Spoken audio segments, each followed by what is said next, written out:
Ce mois-ci, on s'intéresse à la réussite et au mindset. C'est pourquoi je vous invite avec moi à la Villa M pour rencontrer Yacine Berraba qui va nous parler de son parcours inspirant et qui force le respect. Après Paris, ce concept unique s'installe désormais chez nous à Marseille.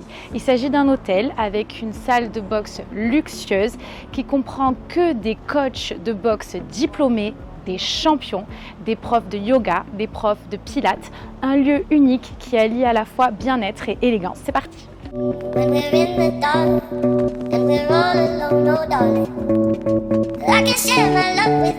Bonjour Yacine. Bonjour Rebecca. Merci de nous recevoir aujourd'hui à la Villa M pour cette interview. Alors toi, tu es multiples casquettes. Tu as été 2 fois champion du monde de kickboxing. Aujourd'hui, tu es le plus jeune promoteur de boxe en France. Tu es consultant pour le groupe Pasteur Mutualité, marchand de biens, manager de Cyril Benzaken depuis ses débuts, fondateur des Dimanches de la Comédie, un projet qui permet de rendre la culture accessible à celles et ceux qui en sont souvent privés, et on va y revenir. Pourquoi tu t'es lancé dans ce sport et à quel âge as-tu commencé ? J'ai commencé la boxe à 13 ans. J'étais un enfant assez turbulent. J'étais issu d'un milieu social assez compliqué. Donc du coup, mon père, pour me canaliser, m'a mis à la boxe. Voilà. Et donc, quels ont été tes plus grands défis, ceux que tu as dû surmonter dans ce parcours à la fois sportif et humain ? Bon, au niveau sportif, ça a été assez dur au niveau des entraînements. C'est plutôt les entraînements qui ont été compliqués à gérer, les pertes de poids, l'abnégation au travail routinier qui a été long et dur et périlleux. Et dans la vie de tous les jours, on a eu plusieurs épreuves qui ont fait que l'homme que je suis aujourd'hui. Est-ce que c'était des entraînements de combien d'heures par jour à peu près ? Ça se passait comment à peu près ? Alors ça dépend. Quand on était en équipe de France, on s'entraînait entre 2 et 6 heures par jour.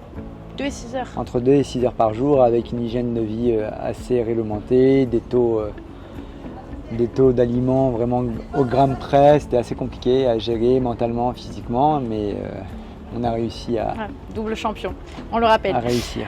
Alors tu viens d'un quartier populaire du Val d'Oise. Aujourd'hui tu es reconnu dans le sport, le business, la culture.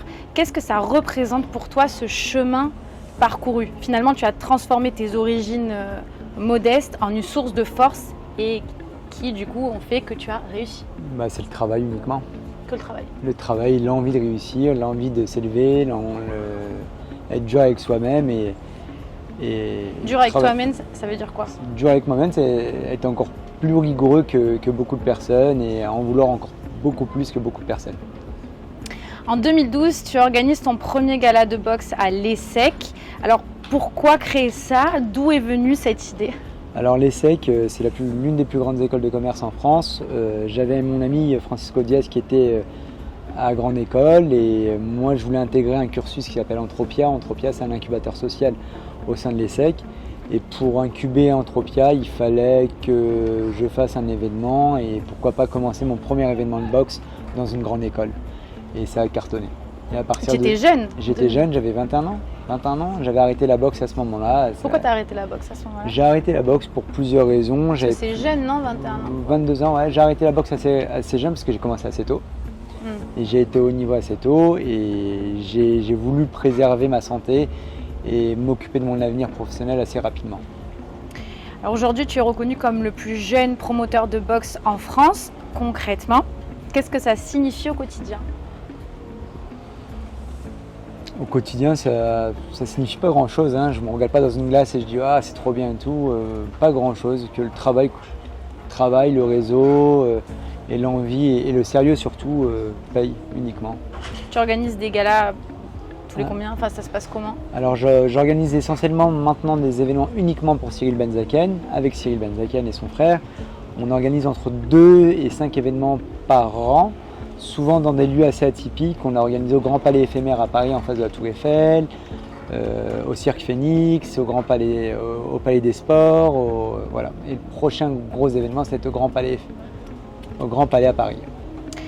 En dehors de la boxe et de l'organisation de galas, tu multiplies les projets et les activités. Et moi, j'ai envie de comprendre finalement comment tu arrives à gérer cette intensité et à jongler avec toutes ces casquettes. Parce que t'es un couteau suisse là, hein. Clairement. C'est assez simple parce que tout est autour du sport à chaque fois. Notamment tout est autour de la boxe, tout est autour des événements sportifs. Aujourd'hui, j'ai tissé un réseau assez important au niveau de la culture, comme tu as pu le dire, grâce au Dimanche de la Comédie, mais parce que j'ai été boxeur, parce que je manage chez Lille, parce que tous mes événements sont diffusés sur des chaînes de télévision comme RMC, Canal+, ou encore l'équipe 21 et d'autres. Donc du coup, c'est un réseau qui se lie à travers la boxe. Donc ça, c'est assez facile. Et grâce à la boxe et au sport, derrière, j'ai su engranger d'autres activités. Alors tu as créé les Dimanches de la Comédie, un projet qui mêle culture et engagement. Est-ce que tu peux nous raconter ce que c'est exactement et surtout pourquoi c'est essentiel pour toi d'offrir cet accès à la culture à des personnes qui en sont souvent privées? Alors j'ai créé en 2013 les Dimanches de la Comédie au premier cinéma historique où il y a Charles Aznavour qui a fait sa première symphonie. Il y a eu la dernière séance d'Étienne Michel. C'est un cinéma qui était complètement laissé à l'abandon et qui était classé monument historique. Et du coup, pour redynamiser le cinéma, j'ai créé les Dimanches de la Comédie pour donner aussi accès à la culture aux personnes issues des quartiers populaires. Et grâce à mes événements qui se sont déroulés, qui étaient tous gratuits pour les familles, on a réussi à avoir pas mal d'artistes connus et reconnus qui à l'époque n'étaient pas connus. Donc j'ai eu Redouane en 2012, Farid Lopez, Roman Fressinet, Hakim Jimili. Et donc du coup on a tissé des liens dès leur début à mes débuts. Et d'où aussi là j'ai un réseau assez important dans... Et donc pour toi c'était vraiment important ce projet? C'était important pour moi de donner accès à la culture dans les quartiers un peu défavorisés et surtout excentrés de Paris et de tout centre. Et avoir cet accès à la culture gratuitement pour les familles, ça a permis à beaucoup de personnes d'avoir un esprit un peu plus ouvert qu'ils avaient. Dans le sport comme dans l'entrepreneuriat, on parle beaucoup de résilience. Alors moi, la résilience, c'est un mot qui résonne très très fort en moi. Ça représente quoi pour toi la résilience? C'est ma définition un peu. La résilience, c'est jamais rien lâcher, toujours travailler, aller au bout de ce qu'on a envie, de ce qu'on veut faire. Et que ce soit dans la vie perso ou dans la vie pro, c'est un mode de vie et c'est quelque chose qui est assez important dans un insight. Quel rituel ou habitude héritée du sport de haut niveau t'accompagne encore aujourd'hui dans ta vie de tous les jours? Le footing le matin. Tu cours tous les matins? J'essaie de courir tous les matins. Combien de kilomètres? 8, entre 8 et 10. Et en plus, c'est plus agréable maintenant que je suis sur Marseille. C'est plus la sympa. Corniche, ouais. C'est plus sympa que la pluie. Un petit clin d'œil. Si tu devais partager 3 conseils à quelqu'un qui veut réussir, que ce soit dans le sport, l'entrepreneuriat ou tout autre domaine ambitieux, quels seraient-ils? 3. Casser ses pensées limitantes. Casser ses pensées limitantes, donc du coup ne pas avoir peur, y aller, foncer. Le travail et la gentillesse. C'est les trois clés qui ouvrent toutes les portes. Et pour finir, quel est ton prochain grand combat dans la vie, business, culture? Mon prochain grand combat est de réussir à m'installer correctement sur Marseille et d'avoir un réel pied-à-terre et que la Vilem, que plusieurs villes fonctionnent à merveille et que mes business dans l'immobilier fonctionnent aussi également. On te le souhaite. Merci. En tant que double champion du monde de boxe, j'imagine que tu as un mental d'acier, donc un mindset assez fort.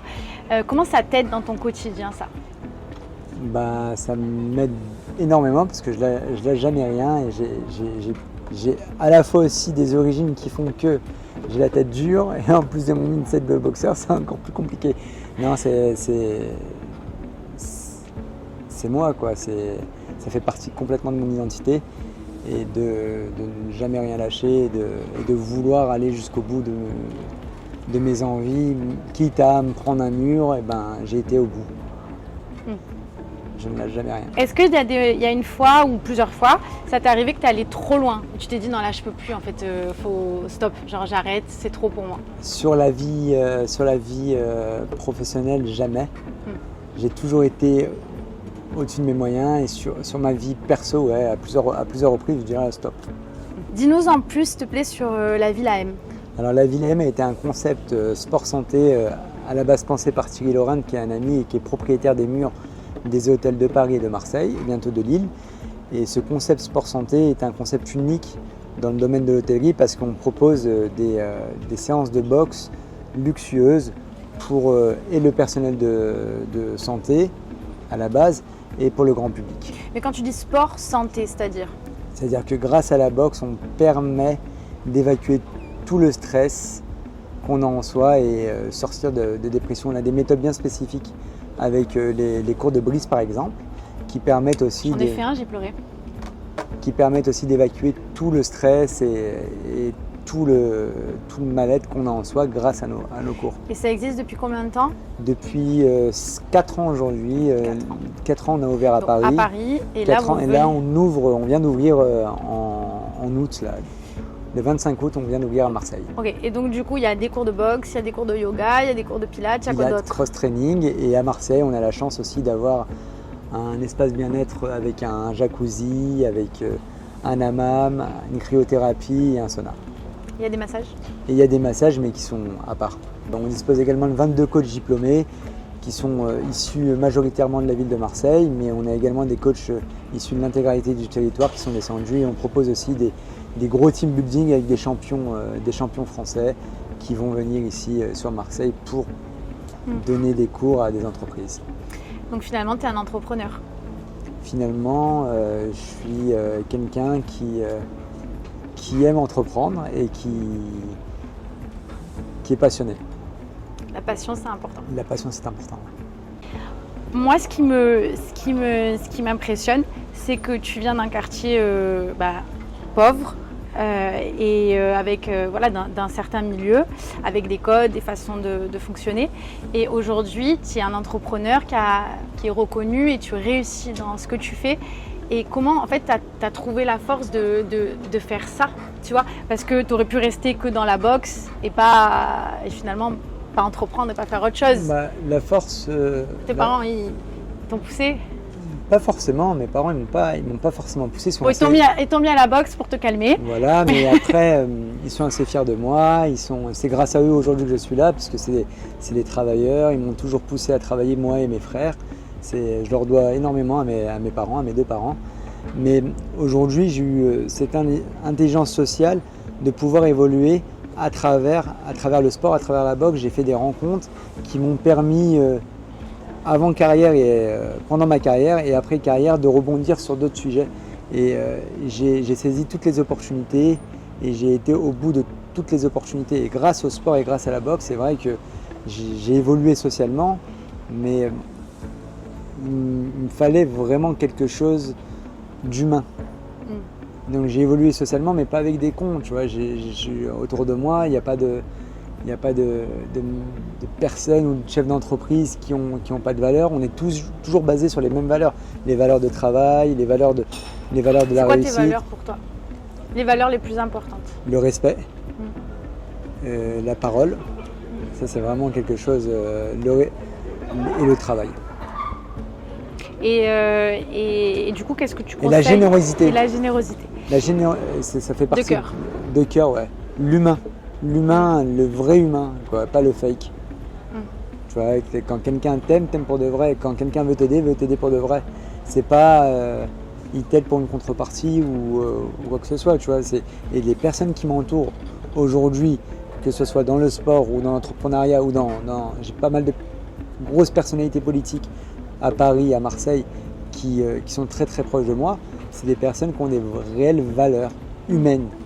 Donc ce qui m'a permis d'évoluer, c'est d'avoir des valeurs similaires à d'autres personnes. Et les valeurs, il n'y a pas de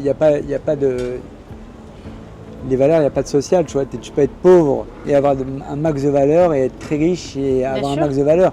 Ou être très riche et être un gros connard, et vice versa, et être très pauvre et être un gros connard. Ouais, c'est vraiment les valeurs humaines. Et du coup, qu'est-ce que tu conseillerais aux jeunes? De s'ouvrir. C'est-à-dire? De s'ouvrir au monde, de s'ouvrir aux personnes, de ne pas avoir peur. Oui, mais tu vois, ça peut être dur selon d'où tu viens de t'ouvrir réellement. Mais il ne faut pas avoir peur. Dur pourquoi? Dur, c'est dans la tête. Dur, c'est tes pensées limitantes. Ce qui est dur, c'est d'avoir le frigo vide. C'est dur. De trouver.